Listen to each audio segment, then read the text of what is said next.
Yes, villagers. In this episode, we're going to be giving you 4 ways for you to protect your emotional energy. So if you want to do a better job, you are in the right place. If you're new to this channel, welcome to our village. If you're a returning villager, welcome as well. So let's get into it. Welcome to Garden of the Mind, where we reduce stress, improve our health and fitness, and improve our financial IQ every episode.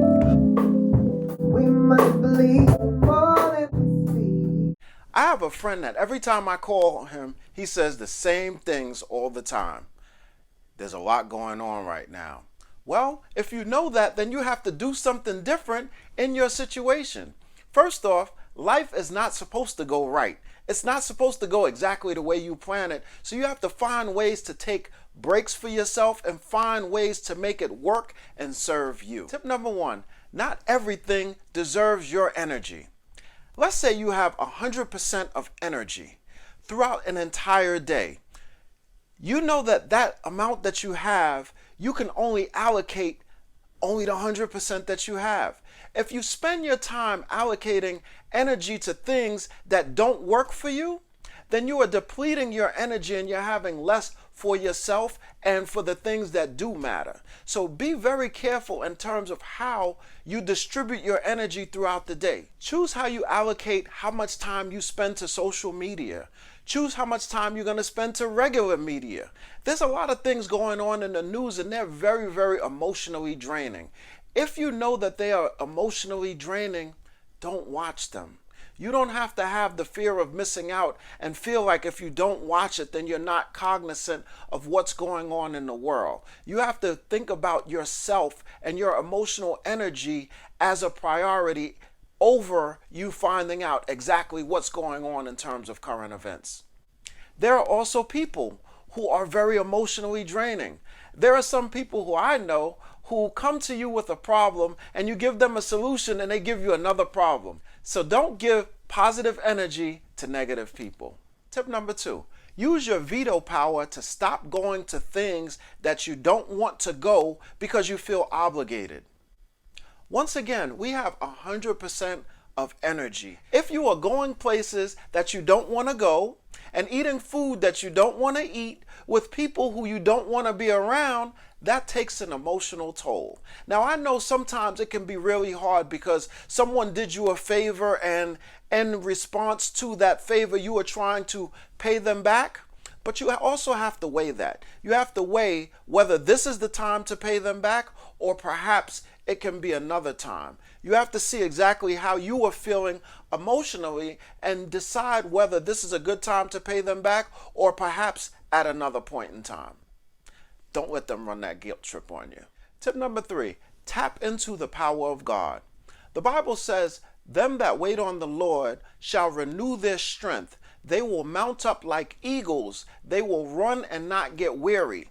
Basically, what it says is that if you put your faith in God, God will renew your strength. So when you are tired and you're feeling a certain ways, that's a time for you to pray for strength, for energy, so that you can move forward and deal with whatever it is that you are dealing with. Remember, God has everything that you need in order for you to get through in this life. It's important for you to tap into this. Tap into this unlimited resource of energy, wisdom, whatever it is that you need. Tap into it with the power of prayer, possibly meditation, whatever it is that you need to do in order for you to get the break that you need and renew your spirit and renew your energy.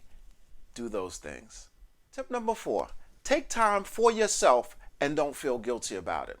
There are so many people who I know that the minute the phone rings and a friend asks them for a favor, they are rushing out the door and run and get this favor done.